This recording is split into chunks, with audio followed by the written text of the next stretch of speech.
여러분들, 정말 여러분들이 지금 삶 가운데 하나님이 사랑하시고 또 하나님이 여러분들에게 복을 주신 그 은혜 가운데 살아가며 여러분들 이 고백이 결코 헛되지 않고 믿음의 고백이 되어서 세상 사람들에게 여러분들이 고백하는 이 고백을 통해서 야, 저렇게 예수 믿는 사람들은 삶 가운데 힘들고 어려워도, 아니 부할지라도 어떤 환경 속에서도 저렇게 하나님 앞에 감사하는구나, 이 마음, 여러분들 이것이 복음입니다. 할렐루야.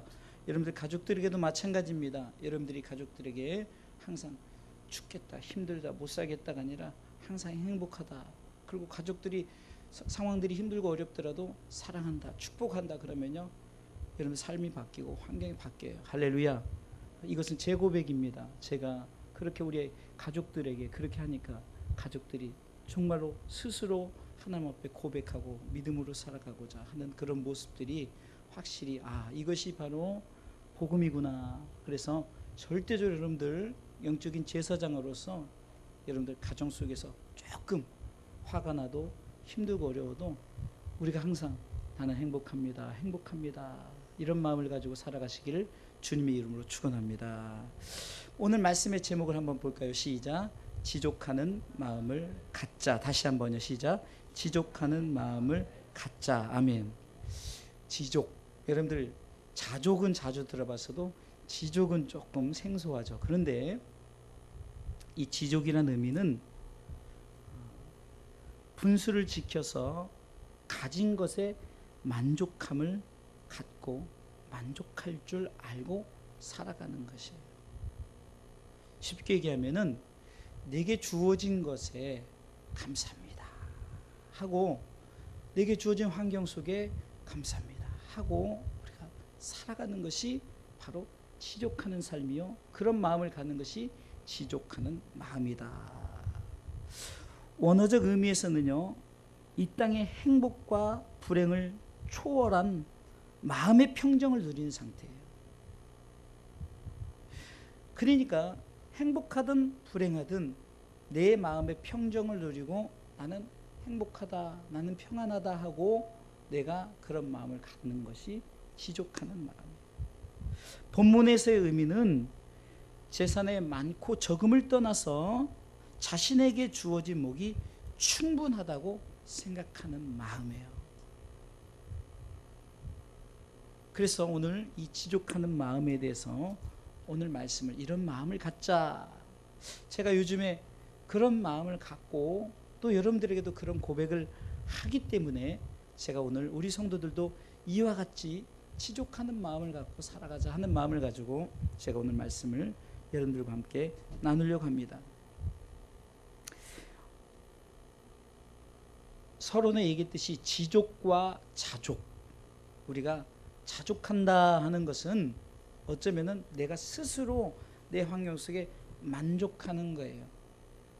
그러니까 그냥 어떤 원어적인 의미나 이런 의미보다 우리가 하나님께서 우리에게 주시는 것은, 지족이란 것은 뭐냐? 내가 만족하되 하나님이 주신 것에 대해서, 또 하나님이 나에게 허락하신 것을 통해서 내가 하나님의 뜻을 가지고 또 하나님의 마음을 품고 살아가겠다 하니까 조금 지족과 자족은 조금 어떻게 보면은 우리가 어떻게 생각하는 거냐에 따라서 차이가 있죠.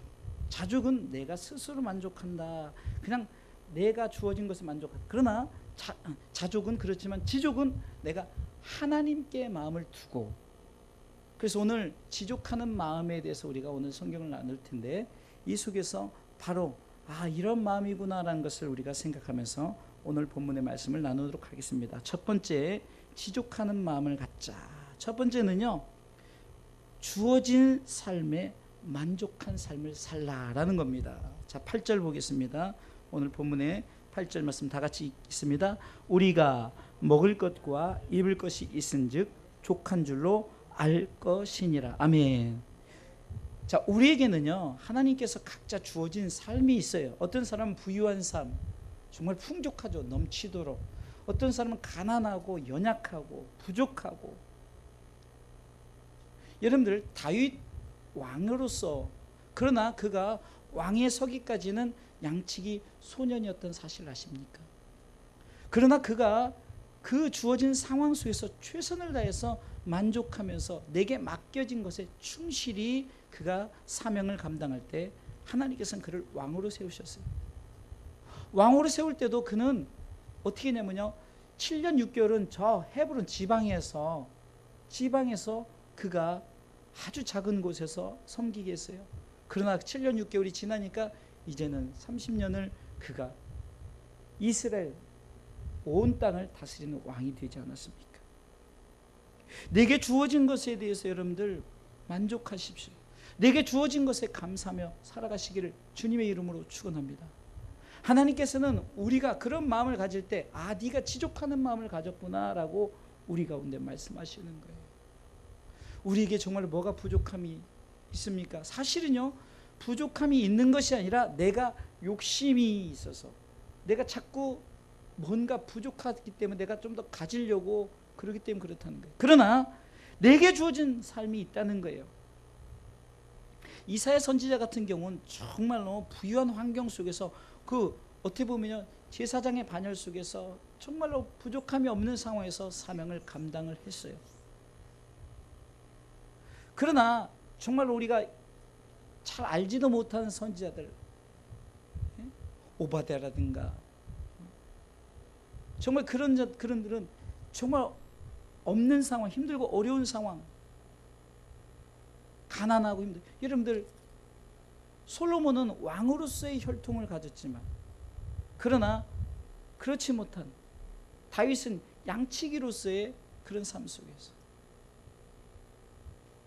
베드로도 비록 어부의 삶이었지만 그러나 그의 삶 속에서 그가 최선을 다해 삶을 살아갈 때 하나님께서 그를 택하시고 부르시고 하나님께서 위대한 지도자로 사용하셨던 거예요. 중요한 것은 내게 주어진 것에 만족하지 못하고 자꾸 우리가 내게 주어진 것에 대해서 욕심을 갖고 자꾸 내 삶 속에 만족하지 못하기 때문에 어떻게 됩니까? 자꾸 우리 가운데 하나님 앞에 불평하게 되어 있는 거예요. 성경은 주님이 가르쳐 주신 기도문에도, 우리가 늘 암송하고 고백하는 기도문에도 마태복음 6장 11절에 오늘날 우리에게 일용할 양식을 주옵시고, 할렐루야. 우리에게 일용할 양식이면 사실 충분합니다. 광야에서 만나를 내리는 사건을 통해서 분명히 보여주셨는데, 이 만나가 내릴 때 이 만나를 욕심을 내서 많이 거두면은 생각해 보세요. 아니 그게 무슨 문제? 그런데 하나님께서 교훈하시기 위해서 많이 거둔 것에 대해서 거두라 하는 그 정량을 벗어났을 때 나머지는 다 썩어버렸다는 거예요. 신기하잖아요. 왜 그랬을까요? 그것은 우리가 먹을 것과 입을 것이 있은 줄 족한 줄로 알 것이라는 거예요. 지금 우리 주사랑교회 성도들 제가 볼 때는요, 제가 저보단 다 나은 환경 같아요. 저보다 나은 조건 같아요. 집도 여러 가지 여러분들 삶도 저보다 낫다는 거예요. 아니 비록 그렇지 않다 할지라도 우리가 굶습니까? 절대 굶기지 않으셔요. 절대 오셔? 아이고 여러분들 오죽하면 구제용품이 생깁니까? 하도 입다가 얼마 되지 않고, 그러니까 그것을 다시 걷어다가 그것을 이쁘게 데리고 그래가지고 또 파는데 어떻게 보면은 그것을 또 입고, 이런 현상들이 왜 생깁니까? 절대 우리는 굶지 않아요. 못 입지 않아요. 헐벗지 않는다는 거예요. 중요한 것은 내가 삶 속에 어떤 환경이든 내가 만족하며 살아가시길 주님의 이름으로 축원합니다. 만족하며 살아가는 거예요. 세계적인 추세를 봐도요, 어느 나라든 뭐 스마트폰이 없는 나라가 없고, 어느 나라든 경제적으로 뭐 부유한 자는 부유하고 가난한 자는 가난, 그건 마찬가지. 미국도 다 마찬가지예요. 그런데 제가 어제도 그 인도네시아 자카르타에서 지금 아시안 게임이 개막해서 개막전을 잠깐 지나가면서 보는데, 그 사람들의 얼굴의 표정들, 인도네시아 사람들의 표정들 이렇게 보니까 사실 인도네시아 잘 사는 나라는 아니잖아요. 그런데도 저들의 삶 속에 뭐 부족함이 없어요. 세계적인 추세를 봐도 다 마찬가지입니다. 아프리카로 선교를 떠난 제가 이제 TIA라고 태권도 이제 선교에 제가 이제 그 책임 목사 이렇게 제가 이제 임명장을 받아서 갖고 있는데, 근데 제가 한번 거기 이제 예배를 인도하면서 거기 이제 아프리카로 파송받는 선교사님이 잠깐 나와서 고백하는 것이 참 제 귀에 참 그 꽤 지났는데도 제 귀에 기억이 남는 게 뭐냐면은, 자기는 선교를 나갈 때 두려웠다는 거예요. 왜냐면 거기 가서 식인종만 생각한 거예요. 그래서 막 창 들고 칼 들고 막 자기가 그 나라에 도착하면은 막 그렇게 상상을 했다는 거예요.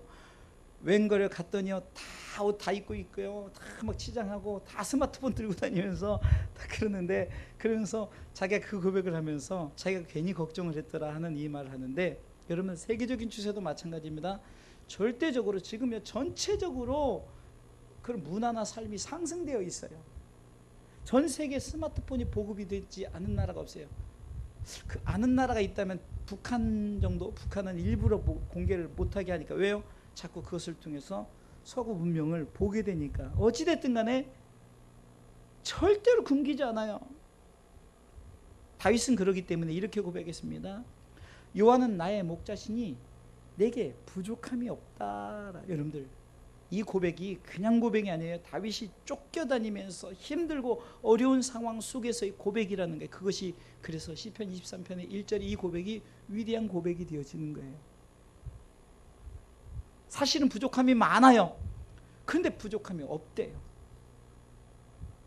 그러면서 시편 18편 1절에는 나의 힘이 되신 여호와여, 내가 주님을 사랑합니다. 계속해서 주는 나의 반석이요 산성이요 피난처요, 한마디로 주님은 나의 전부 되신다라면서 내게 주어진 삶 속에서 만족함을 가지고 최선을 다해서 살아가는 다윗의 모습. 사랑하는 성도 여러분, 우리에게 이런 다윗의 고백처럼 나는 부족함이 없습니다 라고 고백하면서 여러분들이 주어진 삶에 최선을 다해 살아가시기를 주님의 이름으로 축원합니다. 지금 여러분들에게 보릿고개 살라고 하질 않아요. 그렇죠? 저는 보릿고개가 뭔지도 몰라요.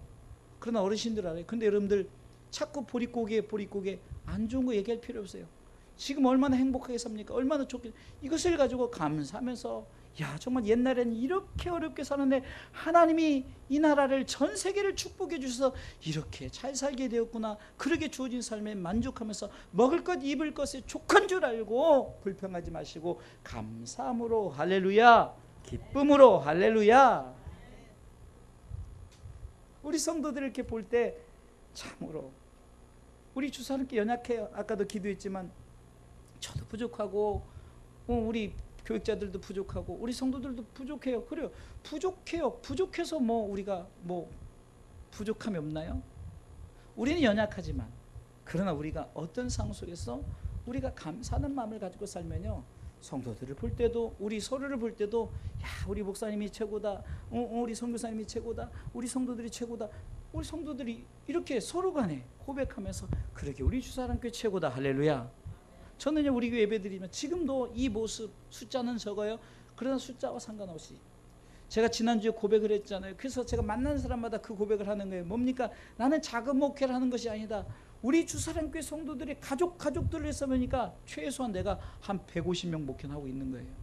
우리 성도들의 가족의 막 아는 조카, 손주들의 막 이렇게 해서 조카들 해가지고 다 기도하다 보니까요, 야 이거 작은 목회가 아니에요. 보여지는 것이 다 보여지는 것이 아니라 내가 보고자 하는 믿음을 가지고 내게 주어진 것에 감사 만족하며 살더니 내가 그것이 보여지더란 겁니다. 그전엔 보이지 않았어요. 아유 해도 맨날 그 인원, 그 해도 이렇게 힘들고 해도 우리 성도들 정말로 도대체 믿음이 있는 건지 없는 건지, 믿음을 어디 금고에다 잠궈놨는지, 이런 생각 저런 생각 다 하지만, 그러나 기도하다 보니까 아니라는 거예요. 우리 성도들도 나름대로 발버둥을 치고, 그리고 가족전들을 위해서 애쓰는 마음, 그런 마음 볼 때 나도 내 목회를 향해서 우리 성도들에게 자꾸 격려해주고 할렐루야, 칭찬해주고 할렐루야.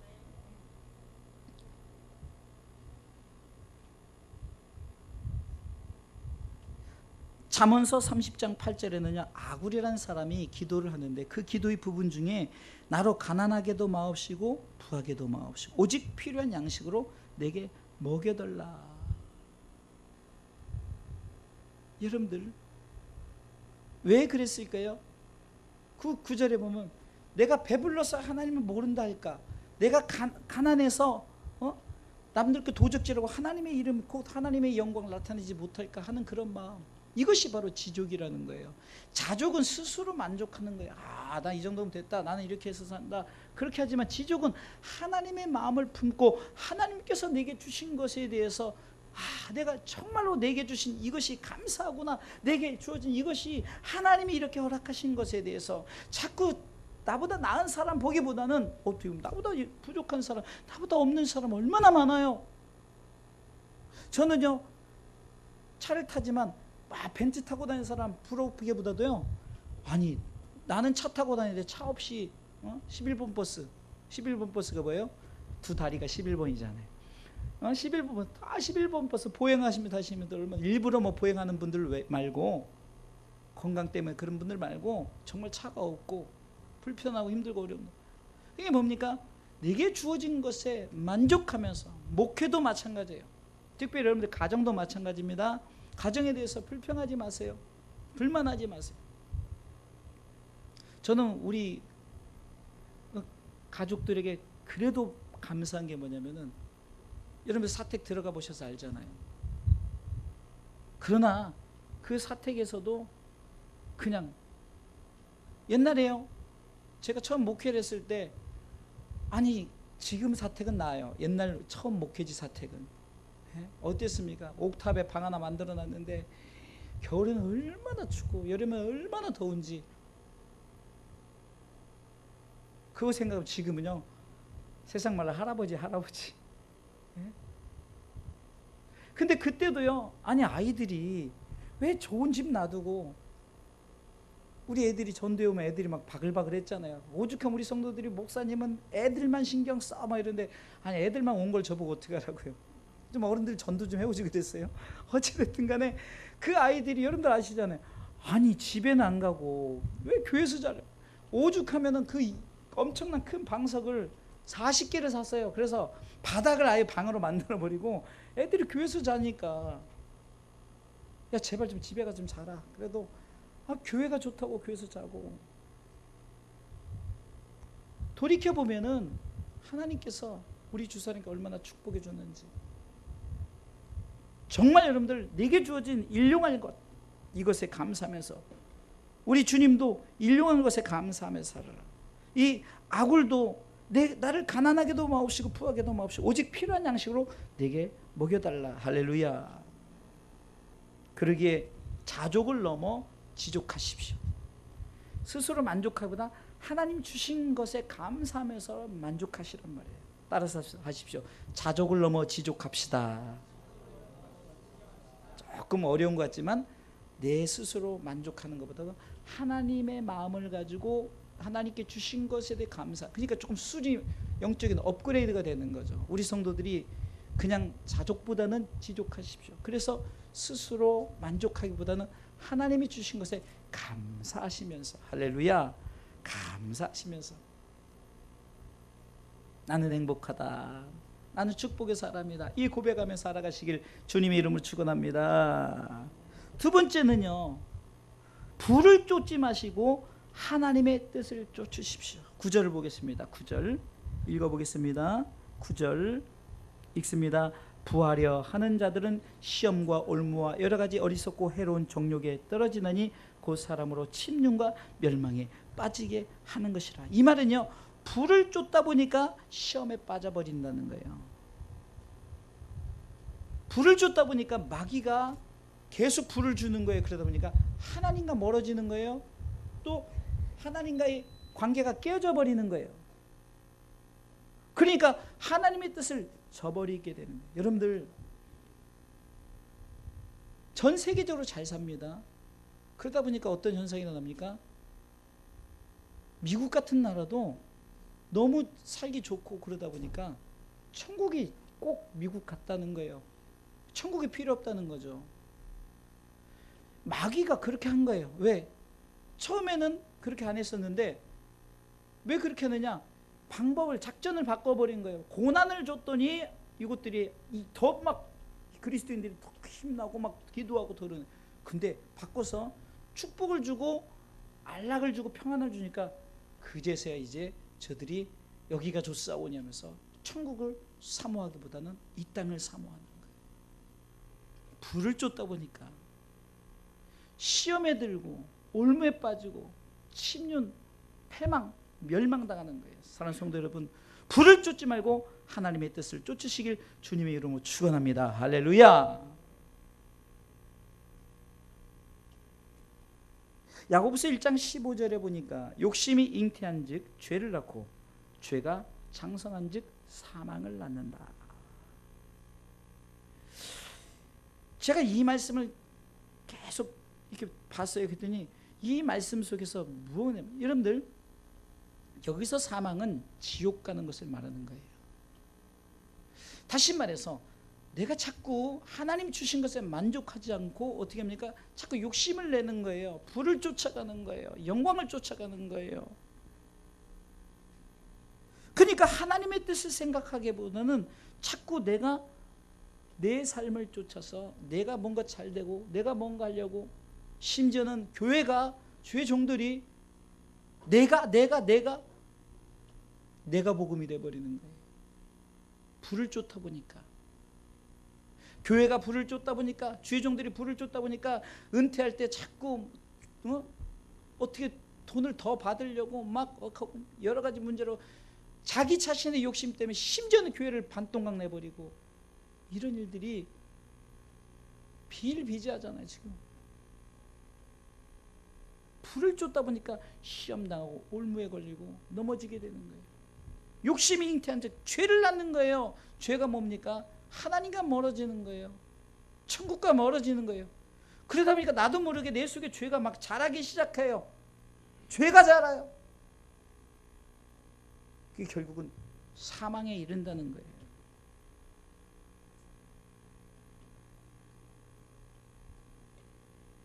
그런데 반대편으로 야고보서 1장 18절 말씀을 봤어요. 1장 15절에는 욕심이 잉태한 즉 죄를 낳고 죄가 장성한 사망을 낳는데, 18절에는 그가 그 조물 중에 우리로 한 첫 열매가 되게 하시려고 자기의 뜻을 쫓아 진리의 말씀으로 우리를 낳으셨느니라. 반대적이죠. 욕심이 잉태해서 사망을 낳는데 하나님의 뜻을 쫓는 자는 하나님의 말씀 가운데 사는, 곧 지족하는 마음을 갖고 사는 자들은요 무엇을 낳는다고요? 우리를 이렇게 말하는 거예요. 내가 너를 진리의 말씀으로 낳았다. 이 말은요 예수님이 우리를 낳았다는 거예요. 말씀으로 낳았다는 거예요. 말씀으로. 이 사실을 믿으시기 바랍니다. 내가 부활해 있더니, 내가 사망을 낳고 내가 하나님의 뜻을 쫓았더니 내가 진리의 말씀으로 내가 나아졌다.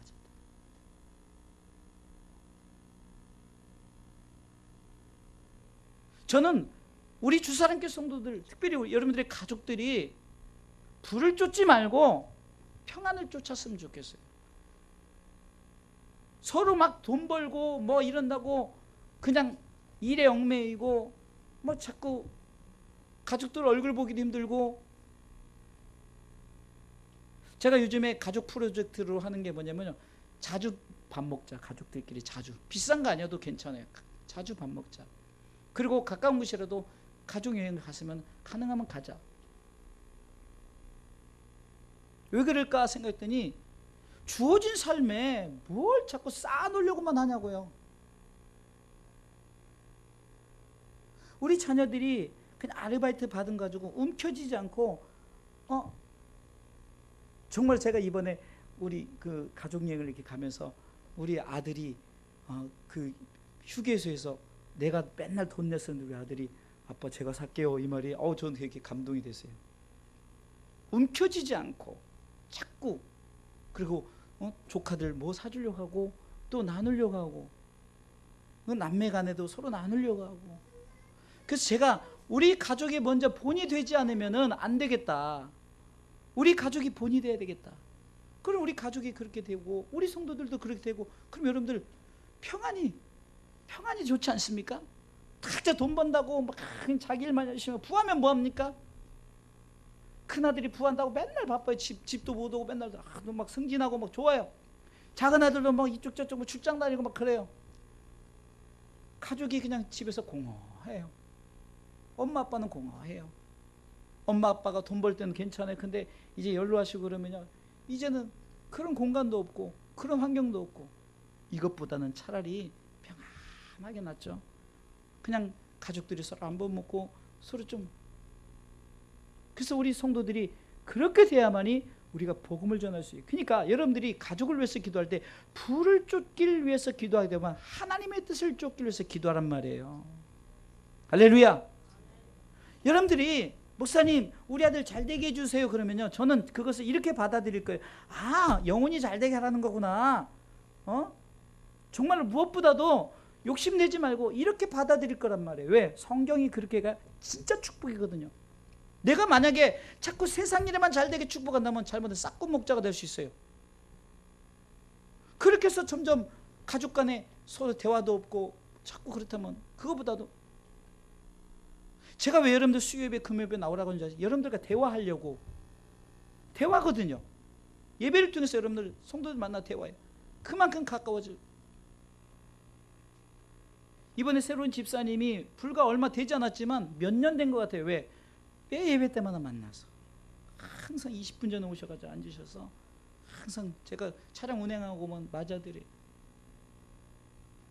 자꾸 이런 게 좋지. 아이고 우리 성도들이 돈 많이 벌어서 11조 많이 하게 해주세요. 그럼 예배 덜 드릴 거 아니야, 돈 번다고. 네? 저는 그것을 쫓지 않겠다는 거예요. 절대 그것을 쫓지 않겠어요. 제가 왜 이 설교를 합니까? 나조차도 나부터 지족하는 마음을 가지려는 거예요. 나부터. 뭘 욕심을 냅니까?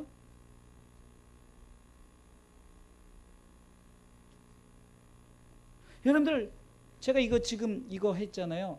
이거 되게 비싸 보이죠? 멋있어 보이죠? 이거 포장지입니다. 포장지예요. 가끔은 안경 닦기도 넣어놔요. 안경 닦기도. 내가 만족하면 되는 거예요. 근데 이것을 뭐 100만 원 뭐 이런 것도 있어요. 있겠죠. 뭐 금으로 장식하는 거 뭐 있겠죠. 자꾸 이런 것에 욕심내지 말고, 목회자가 좋은 차 타려고 좋은 집에 들으려고 하면 목회가 아니라 그거는요, 성도들을 돈 내게 해가지고 그거밖에 되지 않겠어요? 우리 성도들을 정말로 어쩌면 힘들고 어렵게 11조 내는 거, 이거 믿음입니다. 정말 11조는 믿음의 고백이에요. 근데 우리 성도들이 거의 다 11조를 하고 그것을 가지고 운영되어지기 때문에 가끔 여러분들 보기에는 우리 목사님들 자꾸 에어컨도 끄고 그러지만 다 막 전략하는 거예요. 예? 하지만 킬 때는 확실하게 키고 뭐 할 때는 확실하게 해줘. 이번에도 뿌듯하게 제가 전략한 돈을 가지고 김연 선교사님한테 제가 한 20만 원 진짜 죄송하지만 야 보내놓고서는 돈 10원도 못했다가 이번에 보내니까 얼마나 마음이 행복한지. 이게 전략하고 전략한 그것을 가지고 보냈어요. 아 뿌듯하다. 역시 주는 것이 행복한 거예요, 받는 것보다. 자꾸 욕심내지 마십시다. 할렐루야. 로마서 6장 23절에 이렇게 말합니다. 결국 죄의 싹은 사망이요, 그러나 반대로 하나님의 은사는 그리스도 예수 우리 주 안에 있는 영생이라는 거예요. 이 말을 말하자면 불을 쫓지 말고 하나님의 뜻을 쫓으면 불을 쫓다가는 사망할 것이요, 그러나 하나님의 뜻을 쫓으면 영원한 하나님 나라에 생명을 주신다는 거죠. 그러게 부활해 하는 자들은 시험과 올무와 여러 가지 어리석고 해로운 정욕에 떨어진 곧 사람으로 침륜과 멸망에 빠지게 된다고 오늘 본문의 구절은 말씀하고 있다는 거예요. 사랑하는 성도 여러분, 불을 쫓지 마세요. 여러분, 불을 쫓지 말라는 건 부자가 되지 말라는 것은 아니에요. 부자는요, 내가 불을 쫓지 않아 하나님 복을 주시면 부자가 돼요. 첫 번째 마음의 부자가 되셔야 되는 거예요. 아무리 많은 것을 줘도, 제가 옛날에 그 한번 비유했었죠. 어떤 사람이 꿀단지가 있는데, 예? 자, 4개 꿀단지 가득 찼어요. 그것을 모으려고 그냥 평생 모았단 말이에요. 근데 그렇게 나이가 먹었는데도 이제 5단지 꿀단지가 이제 반지 차니까 그거 채우려고 평생 살다 써보지도 못하고 꿀단지만 쌓아놓고서나, 그럼 그거 누구 것 되겠느냐. 성경에 그 비유가 나오잖아요, 누가복음에.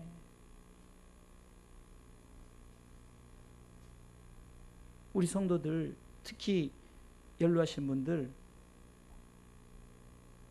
가진 거 있으면 잘 쓰다가 많이 드세요. 네? 많이 사다 드시고 정말 여러분들 자꾸 남기려고 하지 말고 부를 쫓지 말고 하나님의 뜻을 쫓지. 할렐루야. 세상 일이 아닌 영혼이 잘 되길 기도합시다. 야, 밑에 제가 이게 미리 준 것도 아닌데 은혜되니까 이렇게 방송실에 이렇게 써준 게 너무 좋네요. 세상 일이 아닌 영혼이 잘 되길 기도하십시오. 할렐루야. 맞습니다. 여러분들 자녀들이, 여러분들 가족들이, 우리 주사랑교회 성도들이 이렇게 살면요 다 여러분들 얼굴에 광채가 나요. 행복합니다. 행복합니다. 행복합니다. 할렐루야.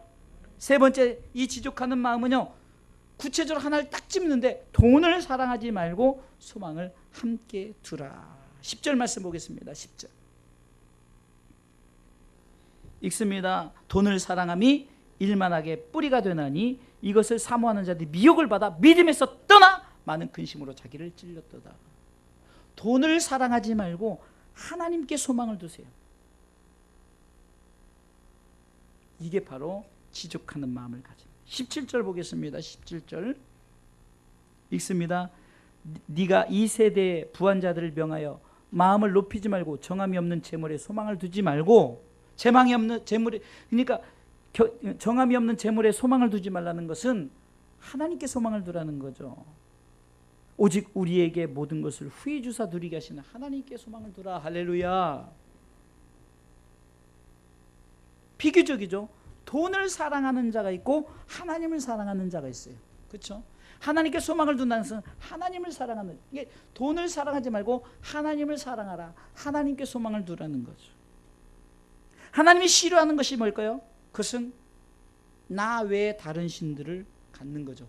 하나님이 좋아하는 게 뭘까요? 가장 좋아하는 게 하나님만 사랑하는 거예요. 하나님만 사랑하는 거예요. 출애굽기 34장 14절에는 여호와는 질투라 이름하는 질투의 하나님이다. 이 부분만큼은 하나님이 이렇게 강력하게 나 질투한다라고 말하는 거예요. 하나님이 질투하신대요. 왜요? 하나님이 왜 질투하시는? 내가 이렇게 질투하지 않으면,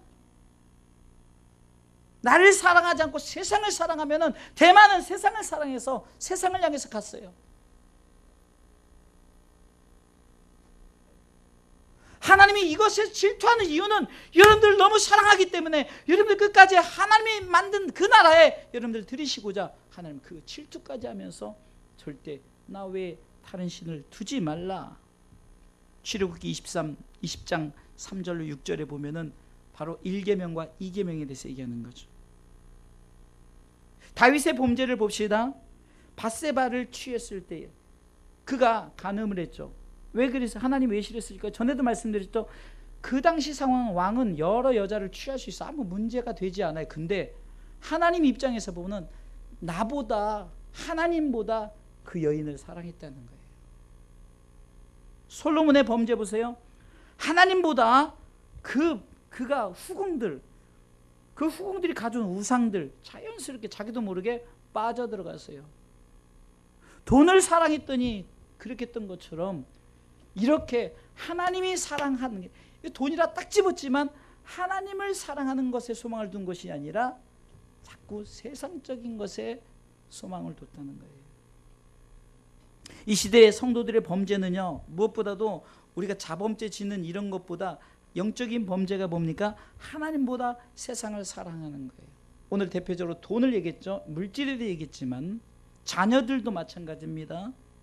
명예, 권력, 우리에게 주어진 모든 것, 욕심내는 것, 하나님보다 자꾸 이것들을 쫓아가니까 하나님이 그것에 대해서 내가 질투하겠다는 거예요. 왜요? 내 자녀들이 잘못하면 침략에 빠지고 멸망에 빠지고 패망에 빠져서 사망에 이를까 봐. 이것이 바로 하나님의 마음이에요. 그러기에 지족하는 마음을 갖는 자는 돈을 사랑하지 말고 하나님께 소망을 두십시오. 할렐루야. 한번 3번 읽어볼까요? 시작. 돈을 사랑하지 말고, 읽습니다. 돈을 사랑하지 말고 하나님께 소망을 두자. 하나님은 질투의 하나님이십니다. 할렐루야. 돈을 사랑하지 마십시오.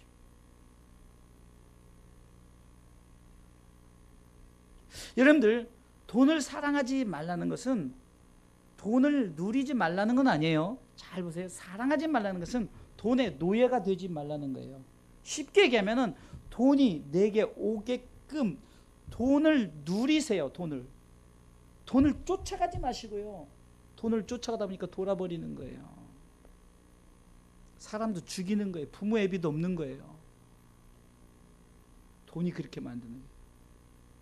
근데 하나님을 사랑하는 그 소망을 둔 자들은 어떻습니까? 부모에게 잘해요. 왜? 어쩌면은 내가 부모에게 못하는 것, 자식들에게 못하는 것, 제가 자꾸 제 고백을 하게 되네요. 제가 자꾸 자녀들에게 미안한 게 해준 게 없잖아요. 목회하면서 정말 해준 게 없잖아요. 근데 요즘은 사례비 좀 받으면은 옛날엔 다 교회다 바로 그냥 뭐 헌금이라고 할 수 없어요. 그냥 메꾸는 거예요. 근데 요즘엔 그렇게 안 해도 되니까 그것을 가지고 가족들 쓰기가 기쁨이 있고, 그것을 가지고 누군가 나눠주니까 기쁨이 있고 참 좋더라. 그 돈을 누릴 줄 알아야 돼요. 돈을 쌓아두는 것이 아니라. 제가 목회를 하면서 물론 빚을 졌죠. 근데 제가 하나님 교회를 향한 빚을 졌어요. 근데 제가 이렇게 지나고 나니까 하나님이 이렇게 마음을 주시는 게 뭐냐면 그 사람들이 나에게 돈을 빌려줬잖아요. 근데 저는 그것을 주를 위해 썼잖아요. 제가 빚이 되었지만 근데 어떻게 됐습니까? 그 빚이 갚아졌잖아요. 어찌됐든 게 감동을 받든지 뭐든 갚아졌잖아요. 가만히 보니까 아, 하나님은 이렇게 돈을 쓰게 하는구나. 할렐루야. 제가 5천만 원을 썼어요. 교회에 5천만 원 빚 우리 주사님께 갚아졌잖아요. 5천만 원 내가 썼어요. 내 돈 썼습니까? 누군가의 돈을 썼어요. 근데 하나님 갚아주셨어요. 아, 이거구나. 돈을 내 돈 쓴 게 아니라 누군가의 돈을 쓰게 한 거예요. 돈을 우리가 쓸 줄 아는, 돈을 우리가 하나님께 영광을 누릴 줄 아는. 그러다 보면요, 아, 내가 돈 쓰는 방법을 알게 돼. 돈 쓰는 방법. 쉰들러 리스트 지난번에 얘기했었잖아요. 그 유대 한 부자가 나치 그 고위 관리직들한테 그 한 사람 한 사람 돈을 주고라도 그 사람들을 살렸던 것이 바로 영혼에 대한 관심. 정말 우리 교회가 무엇보다도 영혼 살리기에 목표를 두고 그런 데는 그런 데 투자할 수 있다는 거죠. 그런 데 마음껏 한번 투자해 보세요. 그런 데 마음껏 여러분들 한번 해보세요.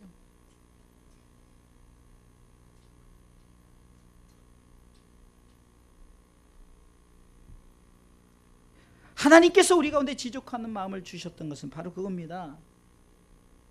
사랑하는 성도 여러분, 내 주어진 것에 만족할 줄 알고 살아야 돼요. 감사할 줄 알고. 나는 행복하다. 나는 행복하다. 할렐루야. 그리고 부활하지 말고 하나님의 뜻을 쫓으세요. 욕심이 잉태한 자 죄를 얻고 죄가 장사한 사망을 낳지만 그런 하나님의 뜻을 쫓는 자는 진리의 말씀 우리를 낳아서 우리 영원한 생명, 하나님의 은사 곧 선물은 우리 주 예수 안에 있는 영원한 생명이라. 할렐루야.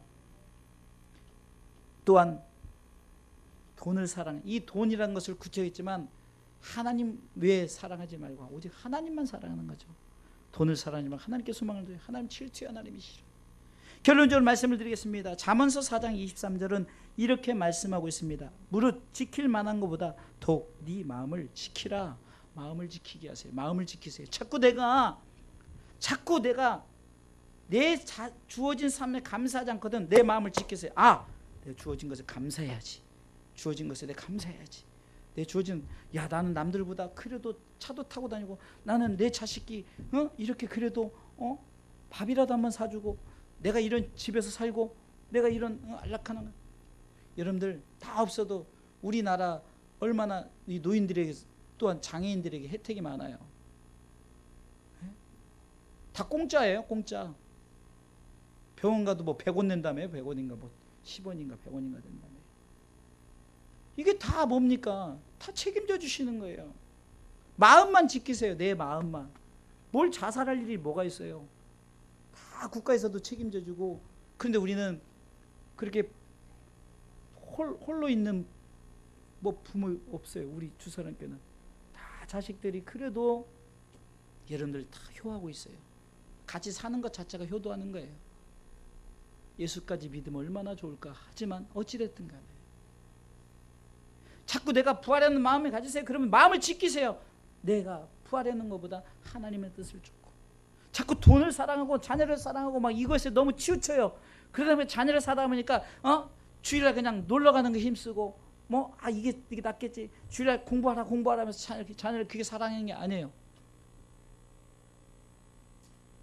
하나님께 소망을 두고 살아갈 수 있는 자녀들이 양육하고, 그리고 자꾸 주일은 함께 가족과 함께 예배드리고 함께 나누며, 그래 자식들이 이렇게 하나님께 영광된 삶을 살면서 가족이 행복하다.